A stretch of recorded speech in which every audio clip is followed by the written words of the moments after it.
नमस्कार दोस्तों।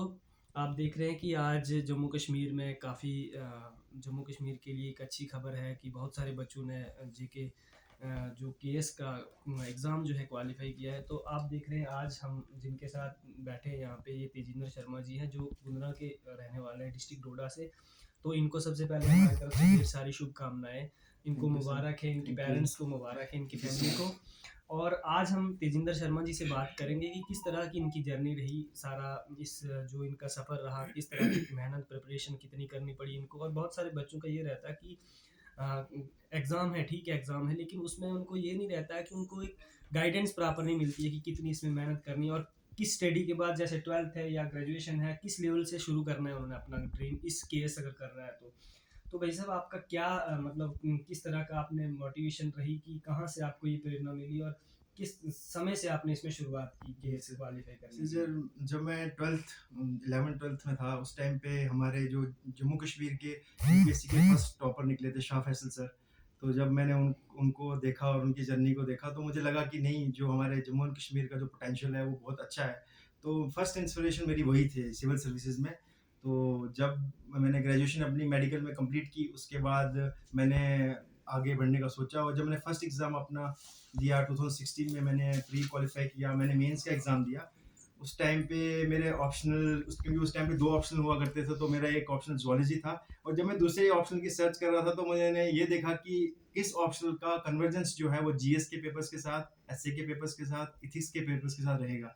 क्योंकि ऐसा रहता है कि आपके पास सिलेबस काफ़ी है इस एग्ज़ाम में और अगर आप ऐसा कोई ऑप्शनल चूज़ करते हैं जिसका कन्वर्जेंस रहता है, तो ये थोड़ा ईज़ी रहता है आपके लिए कि रिवीजन करना, उसको जो है बाद में एग्जीक्यूट करना वो ईज़ी रहता है। तो और ये बात भी नहीं है कि साइंस ऑप्शनल के साथ नहीं कर सकते, बहुत से लोग जो हैं वो साइंस ऑप्शनल के साथ भी करते हैं, उस जिनको उसमें कॉन्फिडेंस होता है। तो 16 में जब मैंने एग्ज़ाम दिया तो मेरा 10 मार्क्स से जो है मेंस का रिज़ल्ट रह गया था। तो उस टाइम मैंने ये सोचा कि चलिए शायद थोड़ी और मेहनत की ज़रूरत है। तो और उस टाइम थोड़ा हेक्टिक प्रोसेस पीएससी का भी था कि काफ़ी लॉन्ग उन्होंने कर दिया इस चीज़ को कि 3 साल में रिक्रूटमेंट पूरी की थी। फिर नेक्स्ट एग्ज़ाम मैंने 2020 में दिया और उस टाइम भी मैंने मेंस दिया और वो मेरा 40-50 मार्क्स से रह गया। तो मैंने सोचा कि शायद मे बी अभी और इस जर्नी में आपको आगे जाने की ज़रूरत है। तो उसके बाद मैं कंसिस्टेंट रहा, परसिवरेंस रखा अपने में, बिलीफ रखा कि नहीं, अगर आप इतना क्लोज़ पहुँच रहे हो तो कहीं न कहीं स्ट्राइक करेगा। कहीं न कहीं जो है वो जो 1% का जो कहते हैं ना लक फैक्टर बिल्कुल, है, बिल्कुल। वो कहीं न कहीं काम आएगा और फाइनली जो है इस बार हुआ है मेरे पेरेंट्स की, भगवान की दया से, मेरे पेरेंट्स की दुआओं की वज़ह से और जो वेल विशर्स हैं उनकी दुआओं की वज़ह से हुआ है फिलहाल।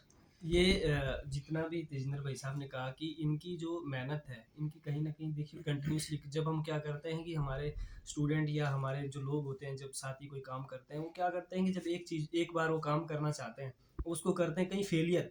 कहते हैं कि फेलियर, तेजिंदर भाई साहब, फेलियर का मुझे लगता है कहीं न कहीं दूसरा नाम सक्सेस होता है, जी, कामयाबी जी, जी होता है। सर। काफ़ी लोग एक ही बार में सक्सेस नहीं होते, काफ़ी लोग कामयाब नहीं हुए। आपने देखा होगा कि एपीजे अब्दुल कलाम जी, जब उनका एनडीए का पेपर एग्जाम क्वालिफाई नहीं हुआ था और उन्होंने क्या किया था, वो आत्महत्या करने समुद्र के पार जी, जी, जा रहे थे। जी। वो क्यों गए थे? कि उनको लगा कि यार मैं इतना पढ़ रहा हूँ, इतनी मेहनत कर रहा हूँ, तो वो अपने आप को ख़त्म करना चाहते थे। काफ़ी ऐसे बच्चे होंगे, काफ़ी ऐसे जेकेएस के स्टूडेंट भी होंगे जो नहीं निकले होंगे इस रिजल्ट में, लेकिन जब वो वहाँ पहुँचे और एक ऋषि महात्मा उनको मिले तो उन्होंने कहा कि कहाँ जा रहे हो? उन्होंने कहा कि मैं अपने आप को ख़त्म करना चाहता हूँ, मैं नहीं निकला। तो वो वहाँ से वापस उन्होंने कहा कि आप आओ, मेरे पास आओ, मैं आपको गाइड करता हूँ, तो वही जी, जी, प्रेसिडेंट जी, बनते बिल्कुल, हैं। बिल्कुल, इसका बिल्कुल। मतलब ये है कि हमें सीखना है और सीखना है, खुद से भी सीखना है, दूसरों से भी सीखना है। कभी हार को ये ना माने कि आप काफ़ी स्टूडेंट ऐसे भी होंगे जो बेचारे मेहनत कर रहे हैं 4 साल से, 5 साल से, तो उनका ये रहता है कि बस हमने जे क्वालीफाई नहीं हुए तो हम छोड़ देंगे लाइफ़ को। तो हमने कभी भी लाइफ़ को ख़त्म नहीं करना, वहाँ से नई जर्नी जो है स्टार्ट करनी है। तो वही सब, आपका क्या मैसेज रहेगा उन स्टूडेंट जी, तक जी। जो रह गए हैं या जो कुछ नए स्टूडेंट्स हैं जो 12th में, 11th में, जिनका ड्रीम होगा, जिनको लगा, जो वीडियो देख रहे होंगे, जी, जी, उनको जी। लग रहा है कि हमने केएस करना है, तो उनकी क्या-क्या चीज़ों में क्या-क्या सावधानी भी रखनी है?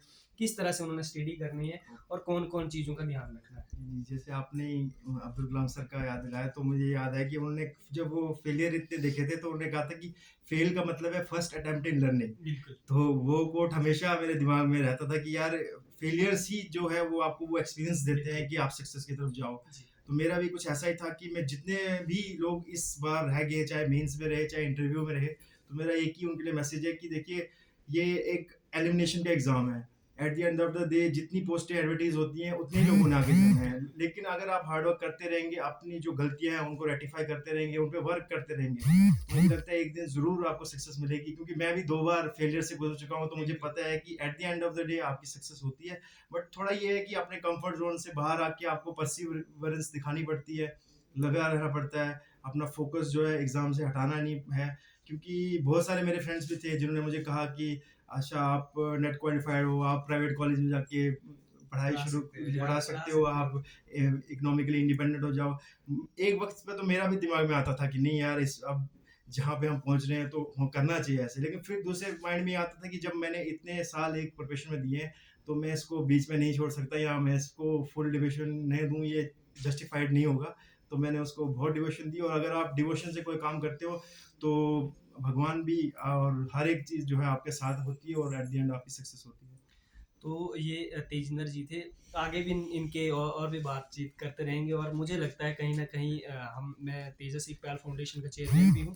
और हाँ, साथ में ये कहूँगा कि आगे तेजिंदर भाई साहब से हम यही निवेदन करेंगे, रिक्वेस्ट करेंगे इतनी कि क कभी-कभी हम आपको कष्ट देंगे, चाहे आप किसी भी फ़ील्ड में होंगे।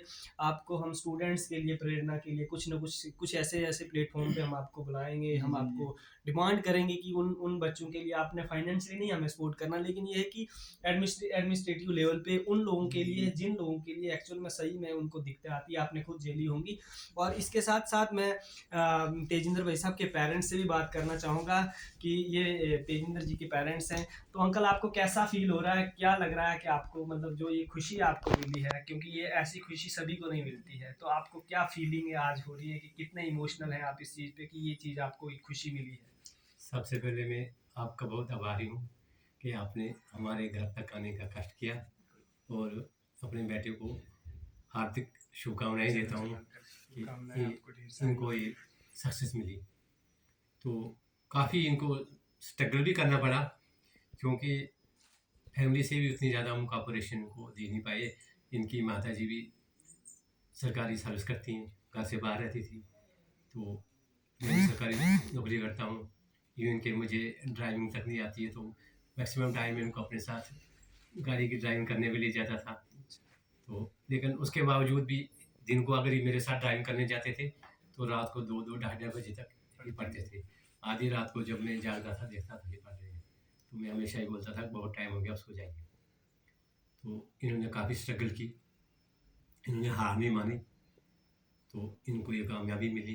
तो मैं यही चाहूँगा कि जो भी बच्चे हैं जो आज कामयाब नहीं हुए, उनको भी हार नहीं माननी चाहिए, तो अवश्य उनको भी कामयाबी मिलेगी। और या जो आगे से भी चाहेंगे, किसी ज़रूरी नहीं है कोई केएस की नौकरी या इंजीनियर डॉक्टर की, अगर कोई अच्छा बिजनेसमैन बनना चाहता है, कोई कोई पॉलिटिकल लीडर बनना चाहता है, या कोई सोशल वर्कर बनना चाहता है, तो आपको हार नहीं माननी है, आपको आगे ही बढ़ना है।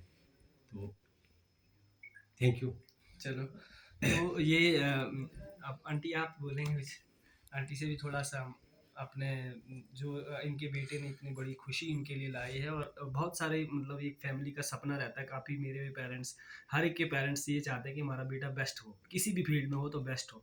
लेकिन अभी हम माताजी से भी बात करेंगे कि इनको क्या फ़ील हो रहा है अभी कि जब इनका बेटा एक केएस क्वालीफाई करके अब ये बहुत बड़ी ज़िम्मेवारी इनके कंधों पे होगी। तो अभी माताजी से भी हम थोड़ा-सा बात करेंगे। मुझे बहुत खुशी फील हुई जब ये दिल्ली गए हुए थे। जब ये आए तो हम इनके स्वागत के लिए जब गेट पे गए तो मुझे बहुत खुशी हुई कि सबसे पहले मैंने अपने बेटे को मुबारकबाद दी। उसके बाद मैंने इसको गले लगाया और ये सोच के कि ये गए थे क्या, ये सोच रहे थे कि मैंने जो एग्ज़ाम दिया है तो या इंटरव्यू दिया है तो इसमें क्या पता रह जाऊँ या नहीं रह जाऊँ। तो मैंने ये कहा, उसने ठान ही लिया था कि मैंने करना ही करना है। तो ये 2 दिन पहले ही मतलब रिज़ल्ट के 2 दिन पहले ही उठ के दिल्ली चले गए। तो मैं भी इनके साथ रेलवे स्टेशन छोड़ने गई, तो गए तो उसी रात दूसरे दिन रात को रिज़ल्ट आउट हो गया। तो फिर इन्होंने फ़ोन किया कि हाँ जी, मेरा क्लियर हो गया। तो हमें बहुत खुशी हुई कि चलो ये मतलब बहुत ही जद्दोजहद की थी इसने कि मैंने करना ही करना है। अगर मैं रह जाऊँगा फिर भी मैं एग्ज़ाम दूंगा ही, मेंस का एग्ज़ाम मैं दोबारा दूंगा ही दूंगा।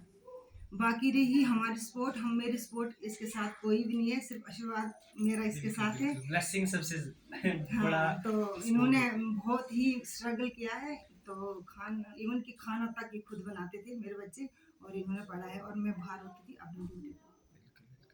तो ये माता जी ने भी बात की, अंकल जी ने भी बात की, और तेजिंदर जी को हम फिर से ढेर सारी शुभकामनाएं देते हैं। और भी इस वीडियो के माध्यम से और भी जितने भी जो बच्चे केएस में क्वालिफाई किया है जिन्होंने, उन सबको हमारी तरफ से ढेर सारी शुभकामनाएं। हमारी यही कामना है कि इनको आगे जो जिम्मेदारी मिले ये बखूबी निभाएं, और जो आज के टाइम पे सोसाइटी को, जैसे भारत एक बहुत बड़ा विकसित देश हो रहा है, आने वाले टाइम पे जैसे मोदी जी ने बहुत डेवलप कर दिया है, तो हम भी चाहेंगे कि इन सभी लोगों का साथ रहे।